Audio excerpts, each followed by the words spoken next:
guerras e glórias da vida cristã, de nós humanos aqui nessa terra, né? Sejam muito bem-vindos, bem-vindas, todos vocês. Uma live que será muito edificante. Eu tenho certeza que vocês vão sair daqui com muito aprendizado, com a fé renovada, com várias dicas para enfrentarmos as nossas guerras, as guerras espirituais, as guerras familiares, as guerras emocionais, e falarmos de glória, né? De como recebermos e vivermos na glória de Deus. O meu convidado é o pastor Lucinho Barreto, que ele é, primeiramente, incrível. Ele tem um ministério que conversa muito com os jovens, mas com todas as idades, mas ele é muito querido pelos jovens. Tem mais de 40 livros escritos, editados e lançados. Aliás, falando em conteúdo diário, se você ainda não está seguindo o canal Karina Bach do YouTube, se você ainda não se inscreveu, não foi lá, não ativou o sininho das notificações, porque vocês estão vendo que a gente está rápido aqui, hein? Toda semana temos 1, 2 lives, além dos conteúdos diários de Salmos, do 1 ao 150, disponibilizados dia a dia para vocês. Vamos lá? É muito importante deixarem comentários, curtidas, se inscreverem. A participação de vocês faz com que esses vídeos alcancem mais pessoas, alcancem mais vida, inspirem mais pessoas a edificarem a fé, inspirem mais pessoas a se aproximarem de Deus, a se fortalecerem. E é isso que eu desejo a todos vocês, viu? Vamos começar a nossa live então? Olha, cheguei! Lucinho, chegando. Bem-vindo! Tudo bem? Tudo ótimo, que correria, nossa vida, sempre bom. Agora, através das redes sociais, né, da internet, dessa modernidade, a gente poder se comunicar e estar mais perto de todas as pessoas. É uma alegria estar aqui com você hoje. Muito obrigada. Alegria é minha, eu estou muito feliz, Karina. Eu tenho visto o que Deus tem feito na sua vida, na sua família, e eu louvo a Deus porque você tem disponibilizado suas redes sociais para falar dele, de Jesus, né? E se a gente tem alguma voz, se a gente pode fazer alguma coisa, que seja realmente para glorificar o nome do Senhor. Então eu louvo a Deus pela sua vida e por estar aqui, a gente poder bater esse papo hoje. Amém, muito obrigada, muito obrigada. Eu acompanho todos os seus conteúdos, vira e mexe, estou compartilhando aqui, usando os produtos da loja também, que são sempre edificantes, as roupas, os livros, que essa biblioteca sua incrível aí, né? Super selecionados, estou sempre pegando as dicas, encomendando. Então, essa é uma dica para vocês que estão nos seguindo também, ó. Lá tem muita coisa bacana, não só as palavras, né, do pastor e todas as mensagens diárias que ele coloca, o confessionário, mas também os livros que ele indica. Então, é um conteúdo bem completo. E eu acho que edifica as nossas vidas, né? A gente que quer aprender tem que estar sempre em busca de conteúdos bons. Verdade. Verdade. A loja, os materiais são uma forma de atingir pessoas, né? Muitas Claro. vezes a gente não consegue chegar, mas o livro vai onde a gente não vai, a rede social vai, e eu louvo a Deus por isso também. É mais uma ferramenta. Claro. Mas o nosso tema de hoje, eu já vou começar lhe fazendo uma pergunta sobre guerras e glórias da vida cristã. Para iniciarmos, eu já quero saber da sua vida, pastor. Qual foi a maior guerra que você já enfrentou depois de convertido e a maior glória? Cara, na maior guerra que eu já enfrentei, eu tenho um livro, que esse livro é o segundo livro que mais me toca no mundo, que é o Peregrino. O Peregrino, tanto é que ele é o segundo livro mais vendido no mundo. E ele conta a história de um rapaz chamado Cristão, que sai da cidade da destruição para a cidade celestial. E ele passa por várias situações difíceis. E então, depois que eu li o Peregrino, eu entendi que eu sou um peregrino. Quando você entende que você é um peregrino, você não faz desse lugar aqui o seu ponto final. Você sabe que você está numa caminhada. Então, eu já enfrentei muitos momentos difíceis e todos estavam associados a querer fazer daqui o meu ponto final, quando na verdade não é. Então, manter os olhos na eternidade, manter os olhos em Jesus entender que isso aqui é uma coisa passageira e que o que eu vou viver lá na frente é muito maior, essa sempre foi a minha maior guerra. O imã que puxa a gente para baixo é muito grande. Então, se deixar, é o dia inteiro respondendo no WhatsApp, é o dia inteiro olhando questão financeira, é o dia inteiro preocupado com o filho. Então, eu percebo que sutilmente a gente vai sendo tapeado e a gente não vê que... Porque Colossenses 3:1 fala assim: portanto, já que vocês ressuscitaram com Cristo, mantenha a vossa mente nas coisas que são do alto. Manter a mente nas coisas do alto é muito difícil quando tudo aqui de baixo te chama a atenção de uma forma tão violenta. Então, eu confesso que eu perdi muitas batalhas nesse quesito, porque eu sou um cara muito proativo. Eu não aguento esperar deixar depois. Olha, eu pego essas dicas de vocês porque eu também sou assim, eu sou muito realizadora, quero fazer tudo ao mesmo tempo, minha cabeça ferve de ideias. E agora, voltada para o reino de Deus, continua assim ainda. Mas eu fico me policiando para perceber até que ponto eu não posso deixar de lado a busca pela fé mesmo e em estar fazendo conteúdos, né? Então a gente acaba dormindo menos, né? Tendo menos tempo as coisas. Isso. É até perigoso, Karina, porque é perigoso a gente trair Deus com a obra de Deus. Então, a obra de Deus ela é fantástica, mas ela não é Deus. Eu me lembro de um amigo meu, ele me ajudou durante um tempo, depois eu o ajudei. Eu disse para ele: olha, eu acho que você está querendo uma noiva que já tem noivo. Ah, como assim? Eu falei: olha, a igreja já é de Jesus. Você está querendo morrer por alguém que alguém já morreu por ela. Não se mate pela igreja, porque alguém já deu a vida por ela.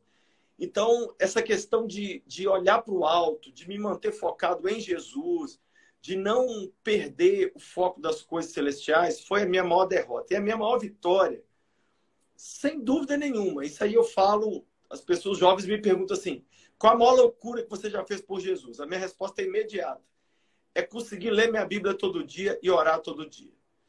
Porque eu acho, Karina, que assim, quando Adão e Eva passeavam com Deus pelo jardim, era maravilhoso. E eu fico imaginando como é que eram esses passeios. Mas eu acho que quando Cristo entra, o pecado veio, aí os passeios pararam. Se Cristo entra na minha vida, os passeios têm que voltar. E passear com Deus é ouvir a voz dele através da palavra e falar com ele através da oração. Então, assim, eu sou bem radical nisso. Minha esposa sabe, meus filhos. O mundo pode estar caindo, eu posso estar doente, eu posso estar viajando para o exterior, eu posso estar pregando 3, 4 vezes no dia. Eu não quero saber. Eu planejo minha vida de oração e leitura bíblica 1 ou 2 dias antes. Porque eu não quero acordar um dia e falar assim: ó, não vou ter tempo para buscar a Deus hoje. E eu tenho sido assim bem radical nisso, a ponto de eu me policiar para isso não virar uma religiosidade. Mas eu tenho orado e lido a minha Bíblia porque eu entendi que não tem a ver com pregar, não tem a ver com quem eu sou, tem a ver com quem eu quero me tornar. Então, Deus sonha com um Lucinho que não é esse. E eu quero sonhar com esse mesmo Lucinho que ele sonha. E se eu não gastar tempo com ele, eu jamais vou chegar a ser como ele quer que eu seja. Sim, acho que é o segredo para manter realmente essa intimidade, porque você já tem essa destreza para falar, para pregar, você já tem mensagens na sua cabeça que você já fala naturalmente. Então, para isso, você não precisaria buscar teoricamente, mas essa essência, né, esse se comunicar realmente com Deus e com a essência dele, que vai fazer as coisas fluírem, que vai fazer a sua paz interior fluir. É assim que eu percebo, né? Sim, E o ativismo, ele também quer te roubar dessa busca. Então, o segredo de orar e ler a Bíblia, mesmo fazendo outras coisas. Então, eu estou dirigindo, eu estou orando, eu às vezes estou diante da TV, eu estou orando, eu tenho o meu momento de oração, mas eu decidi fazer da minha vida uma vida de oração. Então, de 5 em 5, 10 em 10 minutos, eu falo: Jesus, eu te amo. Senhor, eu estou aguando o jardim, Senhor, olha esse jardim aqui. Estou lembrando de Adão, o Senhor colocou Adão no jardim para cuidar, eu quero cuidar do meu jardim. A cachorrinha que tem aqui em casa, às vezes eu olho para ela, lembro da criação de Deus. Ou seja, você não precisa ter motivo para orar. O motivo é Ele. Ele é o motivo. Você busca a Deus por causa de Deus. E as consequências são que, assim, o clima do seu dia muda. Eu tenho uma frase que Deus me deu que é assim, ó: quem não se curvar diante de Deus em oração, vai se curvar diante dos homens em vergonha. Então eu não quero ter que me curvar diante das circunstâncias. Eu quero me curvar diante de Deus, porque eu sei que Ele me levanta um homem melhor. Agora, cabe aqui um alerta. As mulheres, anteontem foi o Dia Internacional das Mulheres, elas oram muito mais, Karina. Elas leem muito mais a Bíblia. E os homens, eles têm uma busca de Deus assim, muito pequena em relação às mulheres. Eu já tive em 1.600 municípios do Brasil pregando, 42 países, e eu confesso para você que eu nunca vi em nenhuma igreja um círculo de oração masculino. É sempre círculo de oração feminino. Então, são as mulheres que fazem culto no lar, são as mulheres que muitas vezes pegam aquela Bíblia infantil e vão ensinar a Bíblia para os filhos. Então, os homens que estão assistindo a gente aqui, é preciso que haja um despertar, porque a figura do homem está muito associada hoje só como o cara que paga as contas, e isso é muito pouco. Eu acho que o que Deus quer do homem vai muito além de ser o provedor da casa. E muitas vezes são eles que, na maioria das vezes, estão internamente, né, sofrendo maiores guerras mentais, vivendo sob pressão, né, sob pressão do trabalho, sobre ansiedade, né, muitas vezes porque não buscam, né, porque não buscam esse equilíbrio, né, vivem em guerra entre o trabalho e acabam ignorando o cuidar dos filhos, a vida, né, em família. O homem, ele tem que ser essa pessoa que ele é a coluna do lar. E hoje, infelizmente, ou felizmente, as mulheres estão assumindo o lugar no lugar dos homens. E o que eu tenho percebido é uma geração órfã de pai vivo. O pai está vivo, mas eles estão órfãos, tão órfãos, que eles estão fazendo artistas virarem os seus pais, funkeiros viraram os seus pais, até mesmo pastores. Vários jovens às vezes me procuram e falam assim: eu te considero como meu pai. Aí eu falo: seu pai faleceu? Não, meu pai é vivo, mas eu não tenho um relacionamento bacana com ele. Então, eu fico feliz da pessoa se espelhar na gente, mas ao mesmo tempo triste, porque eu acho uma tragédia. E a minha mãe morreu tem 36 anos. Eu não tenho minha mãe porque ela morreu. Mas imagina eu ter minha mãe e ao mesmo tempo não tê-la. Então eu vejo que o brasileiro hoje ele está em busca de arquétipos, de modelos, de referências. Então, quem está no TikTok vira uma referência, quem está no Big Brother vira uma referência, quem está no futebol vira uma referência. E os meninos estão assim, querendo imitar alguém. E cabe a nós mostrarmos o modelo maior que é Jesus. Sim, eu comentei sobre isso aqui na internet ontem, que eu estava falando com os seguidores, justamente sobre a questão da idolatria, né? Que a gente vê na Bíblia, que Deus não se agrada e que isso é um pecado, mas às vezes a gente esquece que a gente está idolatrando, que isso é um tipo de idolatria, você colocar, né, um ídolo do esporte, o ídolo do futebol, a cantora X como referências. Isso é muito perigoso, eu acho que por onde os jovens, você pode falar melhor, porque você, né, tem esse ministério tão lindo em que os jovens gostam tanto de falar com você, você tem uma forma muito legal de se comunicar, mas você percebe que eles realmente, eles estão...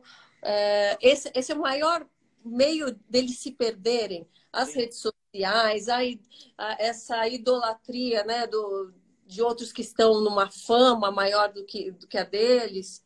Eles estão principalmente na questão da vida sentimental e sexual, Karina. Eles colocaram, eu brinco que Deus só ocupa o primeiro lugar na vida do jovem enquanto ele não apaixona. Na hora que ele apaixona, ele automaticamente, ele não sabe transicionar suavemente, não. Ele pega a pessoa e em 30 dias ele diz para a pessoa assim: você é meu tudo, você é meu Deus, eu não vivo sem você eu morro. E aí eu preguei ontem, inclusive, sobre isso. Eu falei que Tiago 4:5 diz assim: o Espírito Santo tem fortes ciúmes. Aí eu falei com o pessoal, por que o Espírito Santo tem ciúme? Nós, quando temos ciúmes, muitas vezes é injustificado. É um ciúme, às vezes, bobo. Mas Deus, quando tem ciúme, é um ciúme Com que tem. razão. Então, a pessoa quer ser feliz na vida sentimental, mas ela conhece alguém e essa pessoa vira um ídolo mesmo, ídolo do tipo, como se fosse um outro Deus. E aí, Deus não aceita concorrência. Quando Jesus vê que alguma coisa está ficando muito importante na nossa vida, a tendência, se nós somos filhos dele, é da gente perder essa coisa importante. Então, até na hora de apaixonar, de namorar, noivar e casar, o mesmo ministério. Olha, eu conheço pessoas que idolatram o ministério. Gente que, se o cargo dele for tirado, a pessoa fica desesperada. Pessoas que, se tocarem naquilo que ele faz, ou as redes sociais dele. Esses dias eu fiquei uma semana de férias das redes sociais, um jejum que eu fiz. E aí as pessoas dizendo, ai, por que você fez isso? Porque toda vez que alguma coisa começa a ficar importante demais, é bom você provar para você mesmo e para o Senhor que aquilo não te domina. O apóstolo fala, todas as coisas me são lícitas, mas nem tudo me convém. Então eu vejo que há essa tendência à idolatria. E aí, Karina, o que eu vejo? Quando a gente idolatra no namoro, ocorre repulsa no casamento. Quando você idolatra alguém demais, quando está conhecendo, dentro do casamento, aí o pessoal entra na minha live diária para me dizer assim, pastor, quero separar. Mas por que você quer separar? Outro dia você não estava dizendo que era eu brinco que eles falam, a bênção de Deus agora virou livramento de Deus. Eles não sabem o que é. Então, Uhum. o jovem precisa ter o coração muito preenchido por Jesus, senão, eu vou te falar, até coisas mais fúteis se tornam ídolos. Por exemplo, fazer academia, treinar. Eu conheço jovens que começaram a treinar, só fala nisso, só pensa nisso, só posta isso. É ele sem camisa, é ele correndo, é ele treinando, ou então projetos mais simples. A pessoa está tão sem propósito na vida que não precisa nem de um namoro, de um casamento para a pessoa ser levada à idolatria, não. Ela muitas vezes ela se rende a projetos muito menores. Isso Uhum. fala desse vazio, né? Dostoiévski, o maior poeta russo, ele dizia: há no homem um buraco exatamente do tamanho de Deus. Então não adianta a gente tentar preencher com nada. Eu tenho uma frase que eu digo: casamento não morreu na cruz por ninguém. Quem morreu na cruz foi Jesus. Então, se a pessoa casa colocando a expectativa de felicidade em cima de outra pessoa, é um divórcio que está armado ali. Precisamos voltar a ser apaixonados por Cristo. E falando em paixão, né? Essa loucura da paixão, eu gosto que você usa sempre sobre somos loucos, né? Loucos por Jesus, freak for Jesus e tal. Então, a gente, eu percebi muito isso, assim, logo que eu me converti, que eu mudei radicalmente, não só a minha maneira de ver a vida, de me expressar, de me vestir, mudei meus conteúdos, mudei tudo, porque eu tive uma visão que eu não tinha, que foi muito radical, né? Mas a gente é considerado por aqueles que nunca passaram por esse processo como loucos, como, né, aquelas pessoas que são radicais demais. Foi aí que surgiu esse slogan, assim, pastor? Na verdade, foi, mas também aconteceu um fato histórico, assim. Na Califórnia, durante o movimento de sexo, drogas e rock and roll, muitos hippies aceitaram a Jesus. Só que eles aceitaram a Jesus na década de 60 e continuaram com aquelas roupas de hippie, daquela maneira loucona. E aí os crentes mais convencionais, tradicionais, começaram a chamá-los de Jesus Freaks, ou seja, os esquisitos de Jesus. No Uhum. início, eles se ressentiram, ficaram, ai, tá me chamando de esquisito. Mas com o tempo, eles falaram assim, quer saber? Nós somos mesmo realmente loucos por Jesus. E o que eu tenho pregado há 30 anos é a mesma mensagem. Se a gente não for louco por Jesus, nós vamos ser loucos por alguma coisa. Olha os homens, por exemplo. A tendência do homem é ser louco por um time de futebol. Imagina futebol. Futebol é bacana? É bacana. Agora, se eu fosse esperar a minha felicidade depender do meu time ganhar, Karina, eu estava em depressão profunda, chorando no hospital, porque o meu time só me fez raiva, né? Então, eu dependo de uma mulher. Se eu não casar e eu não tiver uma aliança na mão esquerda, eu não sou feliz. Então, acabou. A minha felicidade não pode estar dependendo desse tipo de coisa. Agora, eu amo quando as pessoas chamam a gente de esquisito e de fundamentalista e de maluco, porque Paulo fala que nós fomos salvos pela loucura do evangelho. Então, na verdade, se levar bem ao pé da letra, nós não somos normais. A gente acredita que o sangue de um escravo judeu que viveu há 2000 anos atrás resolve a nossa vida hoje. É muita loucura. É uma coisa realmente seguir. Quem não experimentou, tentar explicar isso para essa pessoa é muito difícil. É muito difícil. E eu tenho batido nessa tecla com os adolescentes e com os jovens. Seja louco por Jesus, senão você vai ser louco por alguma outra coisa. E a diferença é que essa é a única loucura que traz uma paz permanente, né? Uma felicidade permanente, mesmo em meio ao caos, em meio à guerra, em meio aos problemas, né? Enquanto outras loucuras pode dar picos de alegria, picos de felicidade, depois em seguida vem uma depressão e é preciso mais, enfim. Essa é a única loucura que vale a pena, né? Sim, eu brinco que o evangelho é o único tiro na cara que te sara, ao invés de te matar. Então, é uma insanidade. O evangelho, ele vai na contramão da cultura hoje. Você pega, por exemplo, o mundo diz, tenha para você, junte para você ter cada vez mais. O evangelho diz, dê para você ter cada vez mais. Todos os conceitos do evangelho são meio loucos mesmo. Por isso que uma pessoa como você, uma pessoa pública, que tinha uma vida, de repente você se apresenta como cristã, serva de Deus, aceitou Jesus, mudou desde o visual até as coisas que fala. Isso é uma... como é que eu vou dizer? Isso é loucura para muita gente. Não, mas isso é uma coisa que eu, como pregador, uso muito. Vou citar o nome de uma outra pessoa aqui que também teve um encontro com Jesus assim no auge da fama, o Rodolfo Abrantes. O Rodolfo Abrantes era vocalista da maior banda de rock do Brasil quando ele teve um encontro com Jesus. Ele não foi para Cristo depois que a banda acabou, não. E o Rodolfo foi ameaçado de morte. Pessoas falaram em pegar ele, acabar com ele. Mas o que o Rodolfo experimentou, só quem viveu sabe explicar. Essa intensidade de quem é Jesus para a gente. Jesus deixou de ser aquele cara que morreu e ressuscitou lá na Palestina e ele se tornou nosso amigo. E ele se tornou mais real do que tudo. E explicar isso para quem não viveu é muito difícil. Mas viver essa loucura por ele, Karina, é a coisa que eu mais amo fazer. Não é fácil. Eu fiz um estudo do meu Instagram. Meu Instagram eu perco 10 mil seguidores por semana. Toda semana eu perco 10 mil seguidores. Mas por quê? Porque o meu conteúdo é muito posicionado. Então, por exemplo, eu coloco lá assim, aborto é assassinato. E eu não estou nem aí. Sim. Eu coloco lá assim, maconha para fins medicinais não funciona. Isso não é de Deus.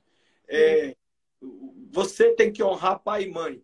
E não dá para a gente querer seguidor falando verdades tão cruas e tão chocantes. Mas eu também entendo que eu vou chegar diante de Deus um dia. E eu não quero chegar lá e Deus virar para mim e falar assim, você vai entrar no céu, viu, Lucinho? Mas em nome de ganhar seguidores, você passou pano para um monte de coisas. Então, eu trago um recado do céu. Mas eu não sou o recado, eu sou só o boy. Eu levo o recado. E você não pode dar esse recado, né? E nem guardar ele só para você, se você é perguntado, se você tem que se posicionar, né? Eu percebo isso também. Logo que eu comecei a me posicionar de uma série de coisas, eu tive o lado contrário que falava, poxa, então você se posicionando assim, você julga quem não se posiciona. E eu não estava apontando o dedo para quem não quem tem um outro posicionamento. Eu só falava do meu, e só falo do meu, do que eu vivo, do que eu acho, do que eu leio, do que eu acredito. E só que muitas pessoas que não têm, às vezes, ou a mesma visão, ou a mesma fé, é, entendem como um julgamento, né? Como se a gente estivesse julgando ela. Só que ao mesmo tempo a gente não pode deixar de falar daquilo que a gente acredita. Então o respeito tem que ser mútuo, né? Da mesma forma que a gente respeita os outros, por que que a gente tem que deixar de falar da palavra de Deus, do que a gente acredita, do que está certo? Aqui, então, né? As pessoas têm essa liberdade de expressão, mas quando se fala do cristão, do cristianismo que tem bases sólidas, que realmente não vai mudar o que está escrito, muitas vezes a gente é visto com preconceito, né? Sim. Principalmente o jovem cristão dentro de uma faculdade, ele passa situações muito complicadas, porque dentro do ensino médio, do ensino superior, tudo é tolerado, menos ser um cristão radical. Se você é um cristão radical, aí você não é tolerado, não. Então, os meninos me procuram e dizem assim, hoje eu fui expulso da sala. Hoje a professora falou que vai me dar 0. Mas a pessoa não brigou, não falou nada. Ela só disse assim, na minha religião, naquilo que eu creio na Bíblia, eu não creio dessa maneira. Eu creio de outra maneira. Aí isso é o suficiente para a pessoa ser taxada de intolerante, que na verdade não tem nada disso, porque a gente não está aí andando na rua com placa dizendo é proibido ser de tal maneira ou é proibido pensar de tal maneira. Não, mas a gente está dizendo que a gente crê. Mas é difícil. É difícil porque a gente acaba tendo poucos amigos, a gente acaba tendo pessoas se afastando da gente. E uma coisa que me deixa um pouco assim irritado são pessoas que têm uma voz cristã maior, que têm uma rede social maior, mas que não falam nada. Assim, que quer agradar a todos, né? Para ficar lá bem bom com todo mundo, então não fala nada. Eu brinco que a pessoa quer sair de Miss, né? Quer ser bonita, quer dar aquele tchauzinho para todo mundo e quer ser o politicamente correto. E eu vejo Jesus hoje, Karina, se ele aparecesse agora, que é hoje, no Brasil, da forma como ele apareceu na Palestina, eu não acho que Jesus duraria 3 anos, mas de jeito nenhum. Jesus ia ser preso, torturado e morto muito antes. Porque as pessoas, elas estão assim, como é que eu vou dizer? Elas não querem ouvir a verdade. Elas querem ouvir algo para massagear o ego delas. Mas eu vou falar de mim. O que me cura, as mensagens que eu escuto, são daquelas que me confrontam. Tudo que me confronta me melhora. Se eu virar para você e falar assim, Karina, seu cabelo está muito bonito, você vai falar assim, obrigado. Mas o que eu vou estar te ajudando a melhorar no seu visual? Nada. Então, mas se eu viro para você e falo assim, olha, Karina, você pode melhorar a sua live. Isso é uma coisa que te agrega. Então, minha lista de pregadores que eu escuto são de gente que põe o dedo na minha cara assim e fala assim, você tá assim, mas você podia estar de outro jeito. Esse tipo de confronto me melhora, sabe? Eu fico vendo maridos tão melhores do que eu fico vendo pais melhores do que eu, e aí eu vou orar. Eu falo com Deus, Deus, hoje eu tô nervoso. Eu vi um marido que fez um negócio para a esposa que eu nunca fiz para minha mulher. Meu Deus do céu, eu tô casada há 27 anos, Jesus me ajuda. Eu preciso ser um pai melhor, um pastor melhor, um cidadão melhor. Eu quase nunca estou envolvido nas questões da minha cidade.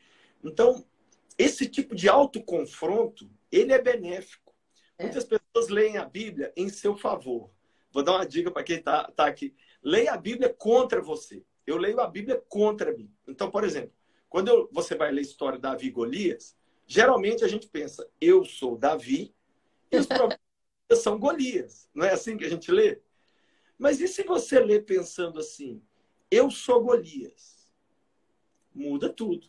Por exemplo, você lê Jesus e Judas. Aí você fala, eu sou Jesus e as pessoas que me fazem mal são Judas. Mas e se a gente pensar assim, quem sabe eu não tenho um pouco de traidor dentro de mim? Então você começa a ler a Bíblia de forma que é aquela frase bacana, eu até já postei. Hoje de manhã, lendo a Bíblia, achei vários defeitos, todos em mim. Então, você permite o texto sagrado te melhorar, te confrontar. E eu acho que, de verdade, enquanto a gente ficar assim, Deus, como é que eu vou usar isso? Deus tem uma esperança com a gente. Eu acho que o dia perigoso é o dia que a gente olha no espelho e fala assim, eu estou bem, eu sou um marido que estou bom como marido, eu sou um pastor maravilhoso, eu acho que eu sou um ótimo cidadão, eu acho esse dia um dia assim, muito preocupante e que a gente tenha essa preocupação de mudar e de melhorar. Sim, e você sabe que eu percebi isso nitidamente também na minha vida, a questão de me confrontar, né? As pessoas leem a Bíblia e não querem ler o Apocalipse de medo, né? Medo de confrontar o que está ali, aquilo vai ser um aviso horrível, eu vou ficar com medo. E eu, assim, eu passei a ver mudança na minha vida, no meu casamento, justamente quando nas minhas orações, ao invés de falar, Deus, mude meu esposo para que ele enxergue, você me revela o que eu preciso fazer, o que eu preciso mudar. Porque os defeitos dele eu já estava enxergando, mas eu queria ver os meus, o que eu preciso mudar na minha conduta, na minha atitude.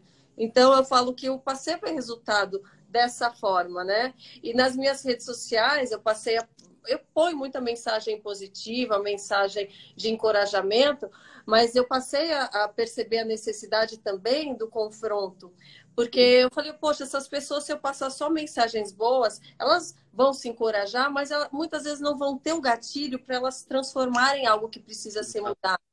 E eu só me transformei porque eu precisei desse gatilho, desse confronto. Então, essa foi a minha vontade, até de fazer mais live, de falar com outras pessoas, de abordar assuntos mais fortes também, porque é gostoso você ouvir uma mensagem, Deus vai prover na sua vida, tudo vai acontecer, você fala, uhul, ótimo. E daí nada acontece. Por que não está acontecendo? Porque você tinha que mudar uma coisa que ninguém te aconselhou, né? Exato. Uma coisa que me irrita eu vivo uma constante guerra comigo. Então, por exemplo, eu fiz recentemente 50 anos e eu pensei assim, gente, eu tenho certeza que o que eu estou vivendo hoje para Deus, eu poderia estar vivendo lá atrás. Mas eu mesmo atrasei os processos de Deus na minha vida. Não Aí foi um dia. nem fala que eu fui me converter só agora. Pô, 45 anos. Eu podia ter nascido em berço cristão, escolhido. Perdi Eu 40. posso dizer, você converteu já indo jogar a Copa do Mundo para Deus. Eu nasci num lar cristão, então eu tenho a noção do tempo que eu perdi, o tempo que eu fiquei enxugando gelo. Sabe o que é enxugar gelo? Eu vou te falar o que é. É, por exemplo, eu estou vendo um monte de crente que está hiper preocupado com a guerra da Ucrânia e da Rússia, e é para a gente preocupar, porque é um fato sério. Mas que acaba isso tudo criando uma cortina de fumaça para tirar os olhos da gente da verdadeira guerra, que é qual? A guerra da nossa mente. Nós estamos hoje sendo bombardeados, não é pela Rússia, não. É com pensamentos de, será que vale a pena servir a Deus? Ai, meu Deus, para que eu tô... Isso que eu estou fazendo aqui está dando algum resultado? Eu vejo que as pessoas estão querendo ganhar a guerra aqui do lado de fora e elas estão se esquecendo que existe uma guerra para dominar a mente. E os adolescentes e jovens, então, cara, são os mais suscetíveis a isso. Eles me mandam todo dia assim, eu acho que eu blasfemei contra o Espírito Santo. Eu tenho salvação? Sinto que Deus me abandonou. Aí eu brinco com eles, eu falo, sinto que eu sei é um negócio que segura a calça da gente. Não tem esse negócio de cinto. A Bíblia diz isso, a Bíblia diz aquilo.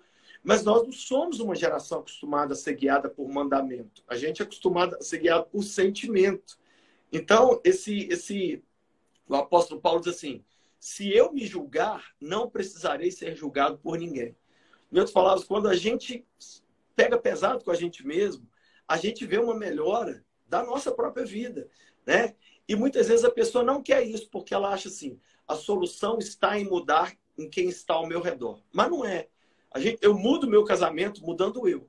Eu mudo minha família mudando eu. Eu mudo o Brasil mudando eu. Eu mudo a minha igreja mudando eu. Eu não consigo mudar as pessoas. Eu consigo mudar eu. E aí as pessoas mudam em resposta à minha mudança. E essa guerra é uma guerra assim. Hoje as pessoas estão entre o narcisismo e a baixa autoestima. Ou a pessoa é narcisista, tudo tem que ser do jeito dela, para ela, na hora dela, do momento dela. Inclusive Deus. Deus é somente um gênio da lâmpada que existe para realizar os pedidos dessa pessoa. Ou a pessoa está no outro extremo, que ela não se ama, se odeia, se acha feia, se acha pobre, se acha burra, se acha não merecedora de nada. E eu falo que não é nem o narcisismo, nem a baixa autoestima. O equilíbrio está no meio. Em outras palavras, nós temos defeitos, mas temos também qualidades. Temos coisas que são falhas, mas também somos muito amados por Deus. E descobrir isso, e ter essa lente, enxergar dessa maneira a si próprio, cura muito. Porque eu era um cara que eu não era narcisista, não. Eu era o baixa autoestima. Eu me achava o pior ser humano da Terra. Até que Cristo teve que chegar para mim e falar, meu filho, deixa eu te falar, olha lá na cruz, olha o preço que eu paguei por você. Você acha que eu morreria por nada? Você tem muito valor. Então foi na cruz que eu entendi quem eu sou. Foi na cruz que eu comecei a me ver como um homem de verdade. Foi na cruz que eu falei assim, eu posso vencer, eu posso ser alegre, eu posso ser feliz. Eu tinha vergonha da minha risada. Eu tenho uma risada de pica-pau, assim, parece uma risada engraçada. E as pessoas... Eu ficava com vergonha, eu ficava com medo, porque eu achava que eu nunca atingia o padrão que as pessoas esperavam de mim. E no dia que eu falei, quer saber? Ele me ama do jeito que eu sou e ele está me mudando para ser do jeito que ele quiser. Eu vou parar de ficar com vergonha de ser quem eu sou e eu não vou viver mais pelo aplauso alheio. Eu vou servir a Deus, eu vou amar Jesus. No dia que eu resolvi ser o Lucinho, que libertador, que coisa mais legal, assim. Mas foi aos pés da cruz que eu encontrei minha identidade.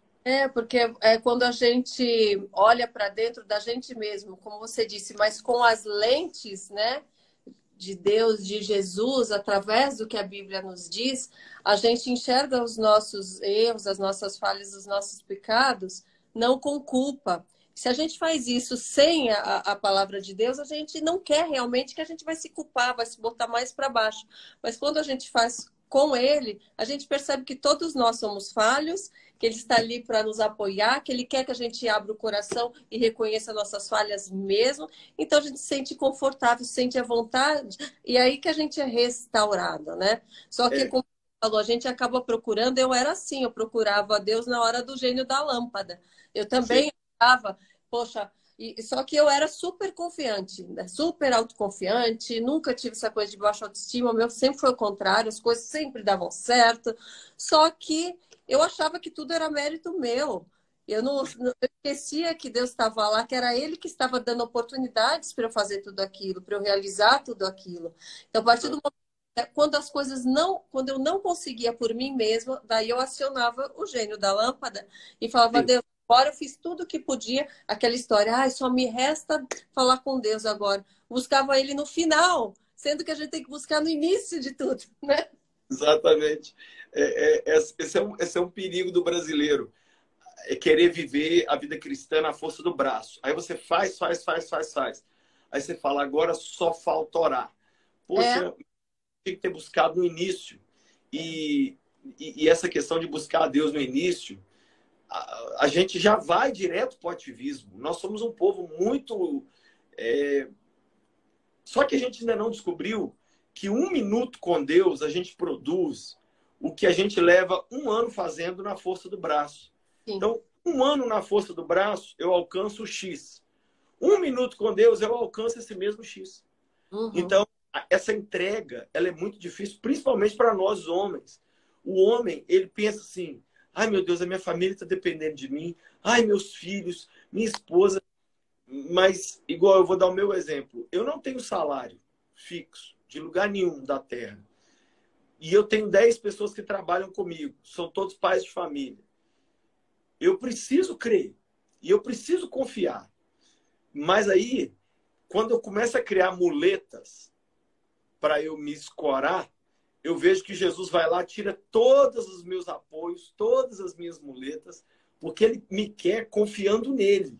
Aí eu confio nele, Senhor, eu confio no Senhor, mas às vezes ele tem que tirar as falsas seguranças que a gente tem para a gente entender assim, no fim do dia, eu não tenho. Todos nós estamos a um diagnóstico de morrer. Todos nós estamos. Karina, estoura uma veiazinha na cabeça da gente e a gente vira uma alface em cima de uma cama pro resto da vida. Mas, por algum motivo, a gente se acha assim, não, eu dou conta, eu tenho dinheiro, eu tenho rede social, eu tenho... Não temos nada, não somos nada, dependemos dele. Jesus falou assim, sem mim, nada podeis fazer. E essa verdade... quanto mais a gente entender isso e correr para ele, se apegar a ele, aí a gente começa a produzir. Sim. Aí a gente começa a ver os resultados chegar na nossa vida.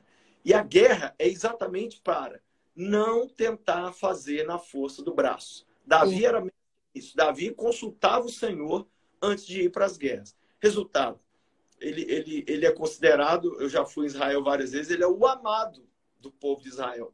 Inclusive, o nome Davi significa amado, porque ele foi um cara que ele ia fazer qualquer coisa. Ele fazia um salmo, ele fazia uma oração, ele cantava uma música, ele buscava o Senhor. E eu acho que essa é uma chave que nós precisamos resgatar hoje. Sim, eu acho que tem a ver com uma mensagem também que eu já vi você pregando.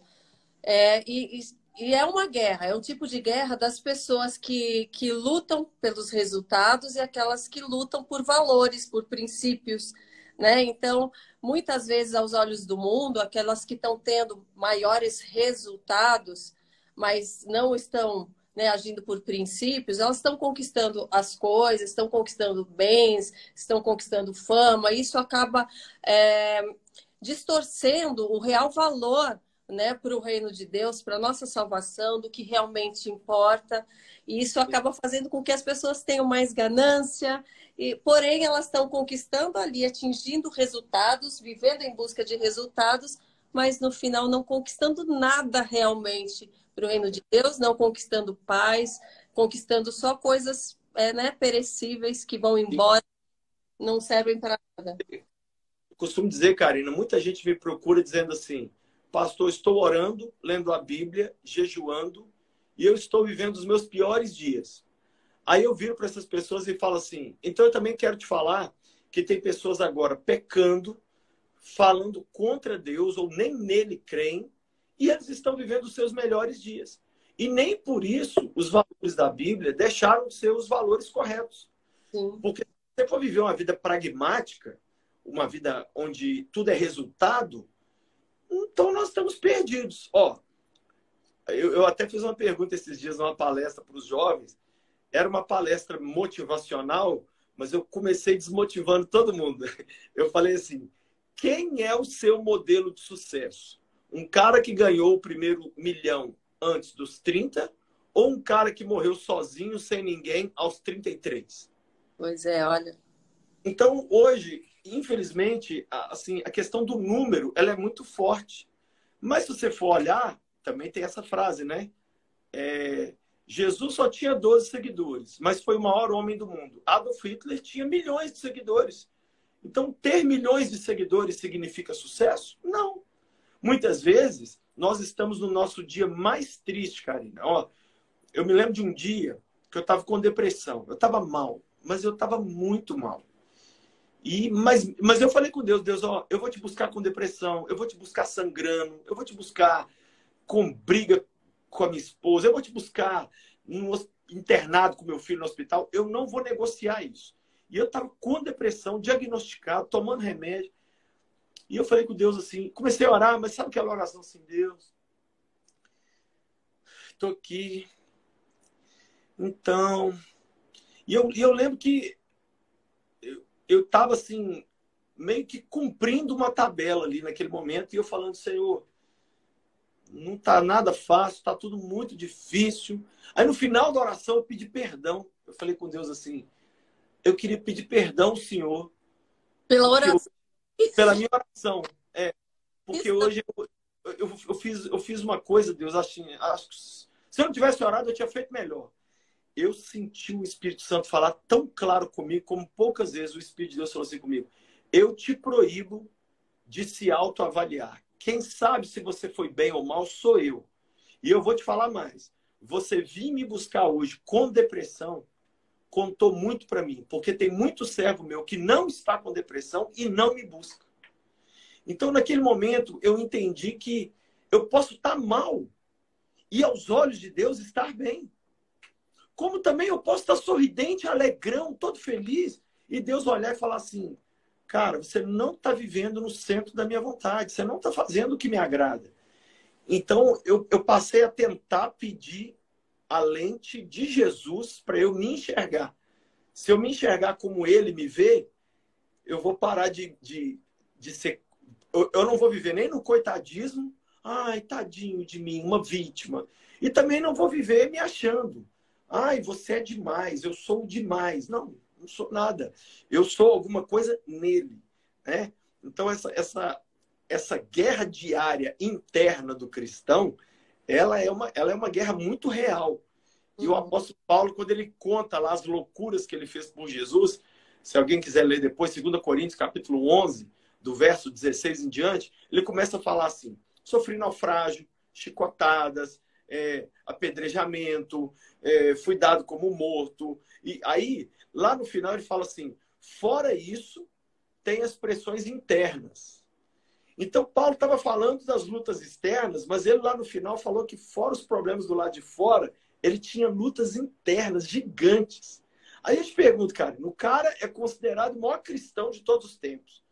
E vivia com lutas internas. E vivia com lutas externas. E nós? Então, assim, Jesus fez uma promessa que os crentes não gostam de tomar posse dela, que é João 16:33. Jesus fala assim, no mundo tereis aflições. É uma promessa. Ele prometeu aflições, mas ele disse, tem de bom ânimo, eu venci o mundo. Em outras palavras, a diferença entre vocês e quem não é meu servo é que vocês passam a mesma coisa que eles, mas eu estou com vocês. Então a gente passa pelo mesmo vale da sombra e da morte? Passa. Mas só que Deus está com a gente no vale da sombra e da morte. A gente passa no emprego? Passa. Só que Ele está com a gente. Então esse é o diferencial do cristão. Não é não viver problemas. Porque já imaginou se crente não viver? Imagina as seguradoras de carro falassem assim, peraí, carro de crente nunca dá sinistro. Imagina os hospitais fazer uma avaliação e falar, crente nunca entra aqui nesse hospital. Imagina as pessoas falarem, olha, nenhum cristão pegou Covid. As pessoas se converteriam por uma conveniência. Sim. Então, Deus precisa deixar os filhos dele sofrerem até para poder mostrar para o mundo como sofrer com dignidade. Desde o início da pandemia, eu estou falando para o pessoal o seguinte, gente, se você é servo de Jesus, até para ter Covid, você tem que ser crente. Não pega Covid e fica, ai, eu vou morrer. Ai, eu... Não, calma. Olha, gente, ore por mim. Eu estou aqui no momento que eu estou recluso, mas eu creio que vai dar tudo certo, Deus está comigo.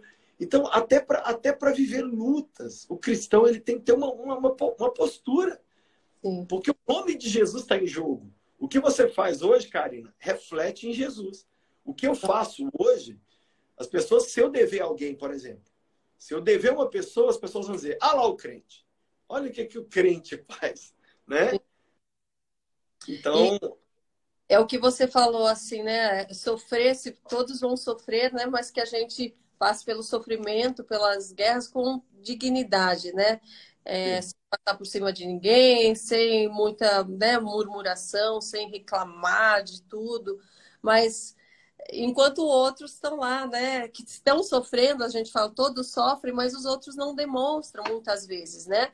Aqueles que estão lá se vangloriando, né, de tudo que conquista diariamente, eles não demonstram. Então, não se enganem, né? Que as pessoas não se enganem achando que essas pessoas também não estão passando pelo Vale das Sombras, pelos desertos, que elas também não estão lá, porque estão sim, só não estão demonstrando, só não está ali na foto do Instagram, né? Só não está ali na hora que a pessoa está postando uma super viagem, dando a volta ao mundo. Mas as guerras internas, muitas vezes, e na maioria das vezes, são muito maiores do que o que se aparenta, né?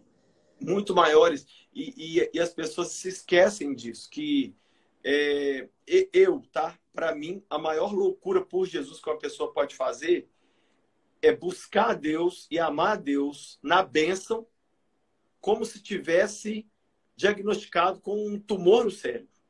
Porque hoje a gente tem a tendência o seguinte, quanto mais fácil a nossa vida vai ficando, mais a gente vai afrouxando as cordas. Uhum. A boa, a busca de Deus é pequena.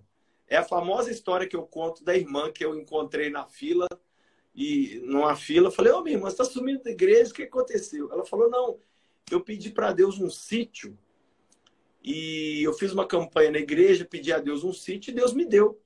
Falei, mas eu não entendi por quê. Ela falou, não, porque agora todo fim de semana, ao invés de ir para a igreja, eu vou para o sítio. Então, o sítio, que era para ser uma bênção, se Foi. tornou aquilo que afasta a pessoa da igreja, né? Então, imagine um casamento. Isso pode acontecer. Eu já vi várias pessoas que eram envolvidíssimas na igreja. A pessoa se casa. No mês seguinte, vira para o pastor e fala assim, toma aqui os meus cargos na igreja. Na verdade, a pessoa estava ali só... O culto era só para achar uma pessoa para casar, né? Então, as nossas motivações serão julgadas um dia. E a gente tem que tomar muito cuidado com isso, porque não é fácil. A gente que é pessoa pública precisa, inclusive, pensar nisso. Por que eu faço uma live? Por que eu faço... O que eu estou querendo, né? E o objetivo da gente é tocar vidas e ver pessoas se rendendo ao Senhor. Sim, a gente tem visto, né, também nos dias de hoje, né, essa modernidade, as pessoas todas querendo serem atuais, serem descoladas, modernas, e também uma pregação tua me chamou a atenção, que você falou, não seja, né, um crente moderninho, né, Sim. não queira ser o moderninho, mas como a gente viver sem se sentir tão deslocado, falo principalmente para os jovens, né, convivendo no mundo, querendo estar atual, querendo estar moderno, querendo estar na moda, mas levando valores conservadores, que a Bíblia é conservadora, e a gente tem que conservar o que está ali para o nosso próprio bem, né? Quanto mais conservadores formos, melhor, né, nós viveremos, né? Então, só que há essa inversão e essa guerra entre o moderno e o conservador. Exato. Eu acho, Karina, que também tem uma questão de idade. O maior medo do adolescente, do jovem, maior, é de ser rejeitado pela galera deles. É o maior. Então, por exemplo, se um adolescente tiver que gritar o nome de um candidato político, ou se tiver que aceitar alguma ideia para que a galerinha deles o aceite, ele faz. Agora, eu não sei você, mas à medida que eu estou envelhecendo, eu fico com raiva é quando todo mundo concorda comigo. Eu hoje estou num nível assim, onde eu quero ser uma pessoa que eu sou tão posicionado que as pessoas viram para mim e falam assim, sim, não tem um assunto que eu não saiba a sua opinião a respeito dele. Eu quero que as pessoas saibam o que eu penso sobre tudo, inclusive para me cobrar amanhã se eu errar, porque eu também quero que me cobrem se eu errar. Por exemplo, viu? Olha, lá atrás você falou Y, não era Y, era X. Eu não tenho dificuldade com isso, mas eu acho que é até aquela história, né? Eu sempre cito essa ilustração nas pregações. Tinha um jovem em cima do muro. O jovem estava em cima do muro. De um lado tinha o diabo, do outro lado tinha Jesus. E o diabo sentado no chão, dormindo, com um matinho na boca. E Jesus falava para o jovem, jovem, desce para o meu lado, vem para cá, jovem, vem. E aí o jovem olhava para o diabo não falava nada, estava dormindo, deitado no chão. E aí eu olhava para Jesus, Jesus implorando, jovem, desce para cá, salve sua vida, vem para o meu lado. Aí o jovem ficou incomodado com aquilo, virou para o diabo e falou, ô, seu diabo, dá licença. Jesus está aqui me pedindo para eu descer para o lado dele, o senhor não fala nada, não me pede para descer para o seu lado. Por que você faz isso? Aí o diabo tirou o matinho da boca e falou assim, ô meu filho, é porque quem está em cima do muro já está comigo. Então, esse estar em cima do muro não é simplesmente na questão do próprio Jesus, mas é da vida. Então, por exemplo, hoje, uma das teclas que eu bato muito, muito, que eu estou vendo hoje as pessoas casando iludidas. Então, o divórcio, a gente precisa lutar, porque o Brasil está virando um país onde o divórcio está se tornando a coisa mais comum que tem. É tudo a felicidade. Ah, eu casei para ser feliz. Não tô feliz hoje, então já não serve mais, né? Exato. Está trocando de esposa e de marido como se troca de roupa. E tem que chegar alguém e falar assim, não, não é assim. Meu casamento também tem luta, mas a gente prossegue. E essas pontuações têm que ser feitas para que a gente não fique em cima desse muro. Porque senão, amanhã, como eu tenho uma filha casada, e a qualquer hora eu posso virar vovô, aí você sabe o que eu penso? Aí já vem um outro medo. Da futura geração virar para mim e falar assim, aonde estava você em 2022 quando tal situação aconteceu? Você falou alguma coisa, vô? Você ficou calado? Você se posicionou? Porque hoje, quando a gente lembra do nazismo, por exemplo, a gente lembra de algumas pessoas lá da época que não se posicionaram. Não se posicionaram e o silêncio trouxe uma culpa muito grande. Então, hoje, a gente está vendo também um genocídio cultural, uma guerra cultural muito grande que está acontecendo para conquistar o coração dessa juventude. E se a gente se cala, o silêncio fala também. Então, a gente precisa falar, a gente precisa se posicionar à custa da nossa imagem ficar arranhada. Mas amanhã, lá na frente, as pessoas vão olhar para a gente e vão dizer assim, pelo menos eu sei o que você cria, eu sei o que você queria e eu sei o que você falava. Eu acho que Jesus está chamando a gente para ser esse tipo de gente bem posicionada mesmo.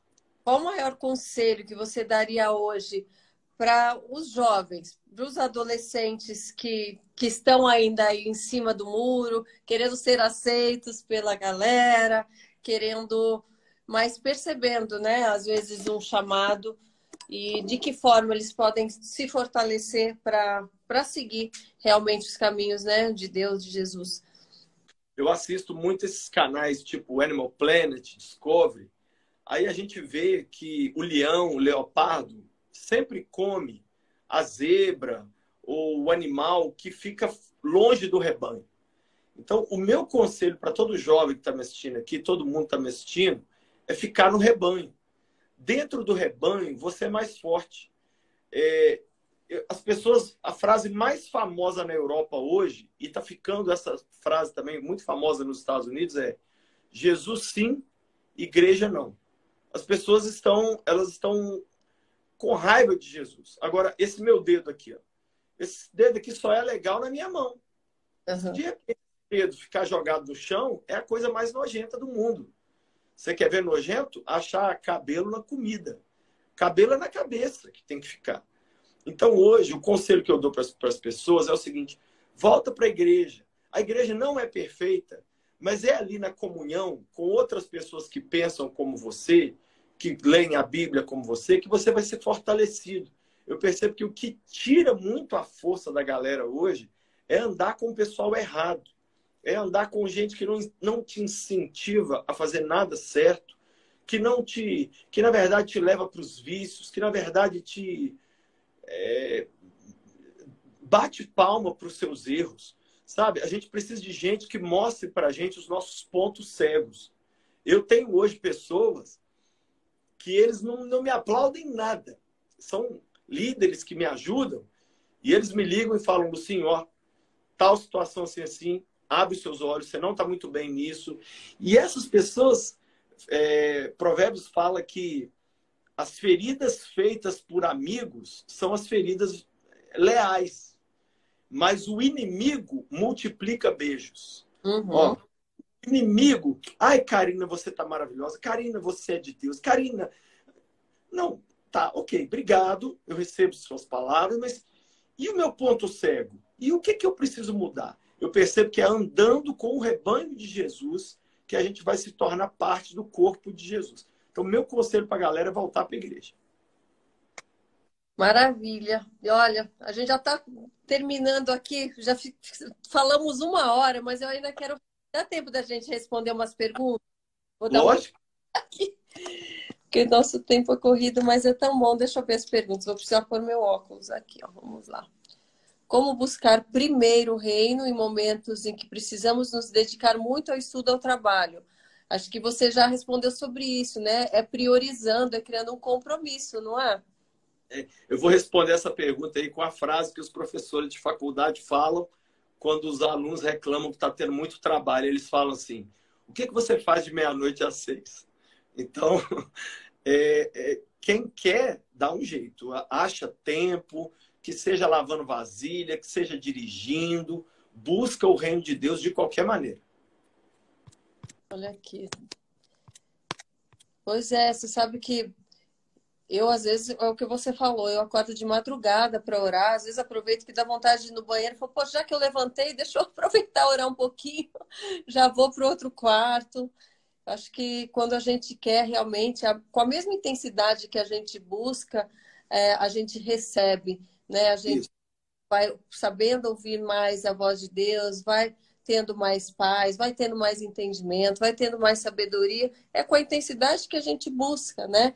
Então, Sim. algumas pessoas até falam, nossa, Karine, você é convertida há só 1 ano e pouquinho, parece que já é muito mais tempo, mas eu gostaria de ser, né, ter sido convertida há muito mais tempo, a ter mais conhecimento, mas eu tenho buscado de uma forma tão intensa, que Deus tem aberto portas, aberto oportunidades para eu aprender mais. Isso ele pode fazer com todas as pessoas, né? A ter mais conhecimento, de acordo com a nossa busca. E eu sei que o momento que eu parar de buscar também, eu também vou passando a entender, eu também vou criar, né?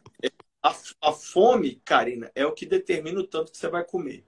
Se você tem fome de Deus, você acha tempo, acha jeito, acha modo, acha lugar, né? Mas quando você não tem essa fome de Deus, você vai ter tudo a seu dispor, mas não vai buscar. Então é isso que a gente está vendo de tão bonito assim na sua intensidade. A gente te vê hoje como, vou te dar minha visão sobre você, alguém que está correndo atrás do tempo perdido. E Nossa, está indo, porque está fazendo um rebuliço muito lindo. tô correndo mesmo, tô correndo. Tô correndo, às vezes eu quero multiplicar o tempo para poder ler mais, para poder ter mais conhecimento, mas é até uma conversa com Deus, falei, Deus, nossa, eu tenho pilhas e pilhas de livros, leio muito assim, mas tem muitos ainda que eu ainda quero, né, Sim. adquirir o conhecimento deles e falo, Deus, eu sinto que às vezes eu perdi tanto tempo que eu poderia ter ocupado com isso. Deus acalma o meu coração nessas horas também. Ele fala, filha, você está entregando o seu melhor, o teu coração para mim, né, com verdade. Fica tranquila que eu vou prover tudo isso que você vai precisar. Mas tenha calma, não precisa se afobar, porque se depender da minha vontade, nossa Senhora. Olha que perguntaram, pastor, a Bíblia fala em livre-arbítrio, mas existe predestinação também? Achei interessante essa pergunta. Existe? Deus predestinou todos nós a sermos como Jesus.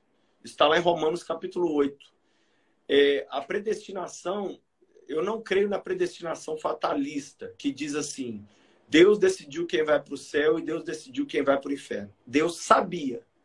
Isso aí já não é predestino, é presciência. Ou seja, Deus sabia, antes da fundação do mundo, quem iria se entregar a Ele e crer nele e quem não iria. Mas Deus não forçou a Karina a aceitar a Cristo. Deus não me forçou. Deus não forçou também o outro que não quer. Ele deu para a gente o livre-arbítrio. Então, eu creio que o livre-arbítrio funciona como a gente concorda com esse destino que Deus deu para a gente ou não. Quem quer Jesus vai caminhar com Jesus, mas quem não quer, essa pessoa vai realmente viver a perdição eterna. Então, É assim que eu vejo a questão da predestinação e do livre-arbítrio. Olha, aqui perguntaram também, olha, eu posso desafiar a Deus? Porque eu vi até esses dias uma outra live que alguém comentou, porque eu fiz um desafio com Deus e tal. É comum fazer isso? É, é aceitável? A gente deve desafiar a Deus? Olha, Deus, se você me der isso, eu faço aquilo. Até que Aham. desafio. Desafio não deve ser com a gente mesmo? É, essa expressão desafio com Deus, muitas vezes a pessoa usa ela mais para se referir a si mesmo. Então, por Uhum, exemplo, eu fiz um desafio de jejuar, mas não, mas nunca sendo no sentido de pôr Deus no canto. uhum. Deus tem que me dar isso, o Senhor tem que me dar, até porque eu acho que é o mais forte que desafio o mais fraco, né? Então, eu prefiro, assim, fazer isso que essa pessoa está fazendo, mas não com essa expressão, desafio com Deus. Mas eu fiz um propósito com Deus, eu acho que é uma coisa que fica mais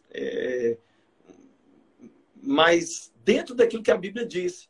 Por exemplo, Gideão, ele não obrigou Deus a molhar aquela lã. Ele falou, Deus, eu vou colocar, se o Senhor quiser, o Senhor faça.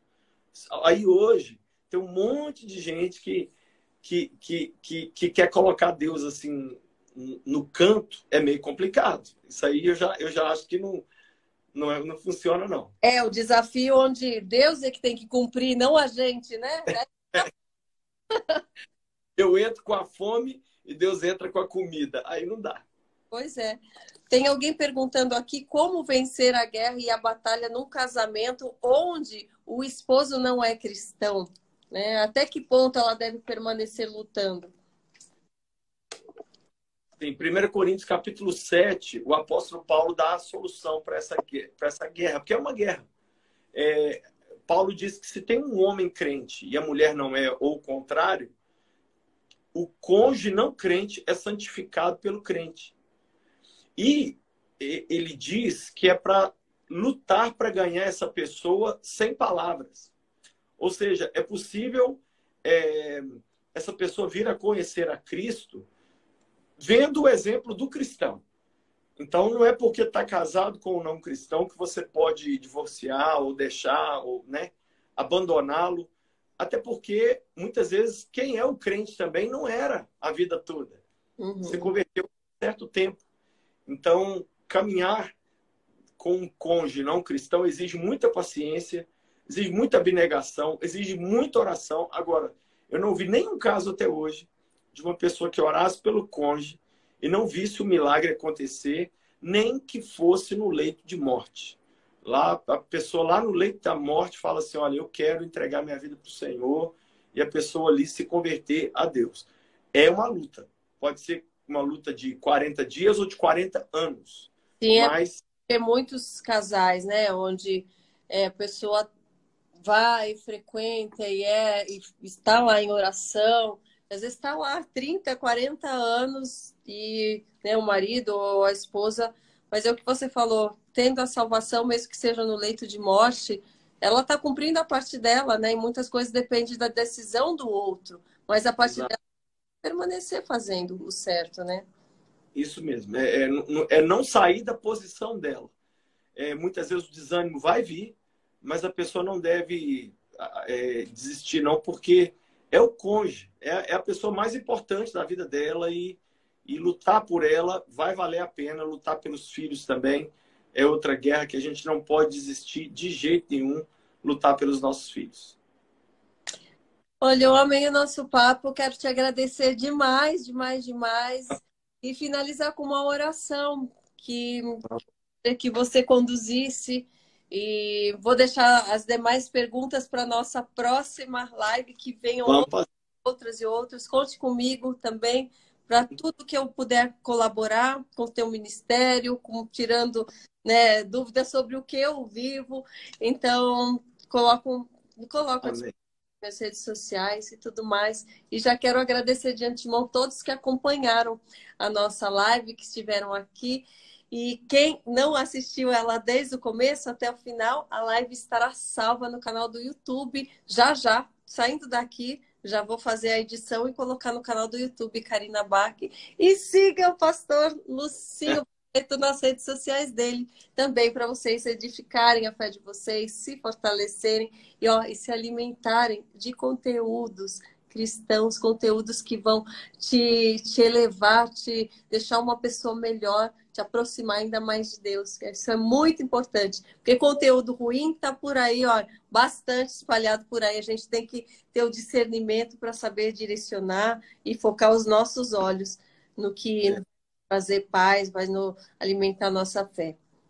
Sim. Karina, muito obrigado. Eu quero te agradecer e quero me colocar à disposição sua e de todo mundo que está aí ouvindo a gente, para que alguma coisa que a gente faz aí, só uma dica, o meu canal do YouTube tem mais de 3.300 pregações. Todo o conteúdo está lá.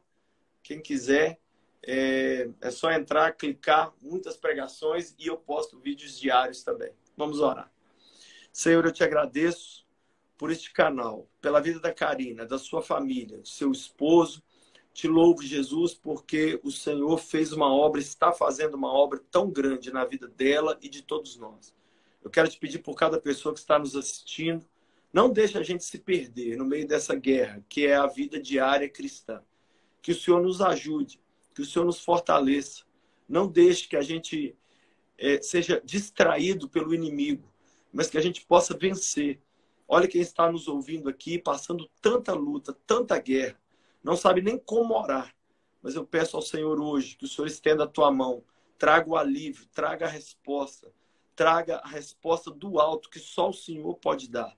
Eu quero te pedir hoje, Pai, que o Senhor nos dê um restante de dia na tua presença e que o Senhor nos conduza nesse mês de março, neste ano, com a tua mão estendida e o teu poder sobre a nossa vida, a nossa casa.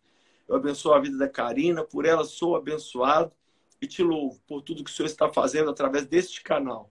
Em nome de Jesus. Amém. Amém. Que vocês todos tomem posse dessas palavras, tomem posse, sejam abençoados, iluminados e, olha, repletos, transbordantes da palavra de Deus e dessa luz, que é a única que pode nos iluminar e nos guiar. Sejam sempre muito bem-vindos. Muito obrigada, pastor. Obrigada mesmo, que você continue sendo essa luz no mundo para todos nós. Obrigada. Amém. Deus abençoe. Feliz. Um abraço. Um abraço. Beijo para a família toda maravilhosa. Sim, para a sua também. Tchau.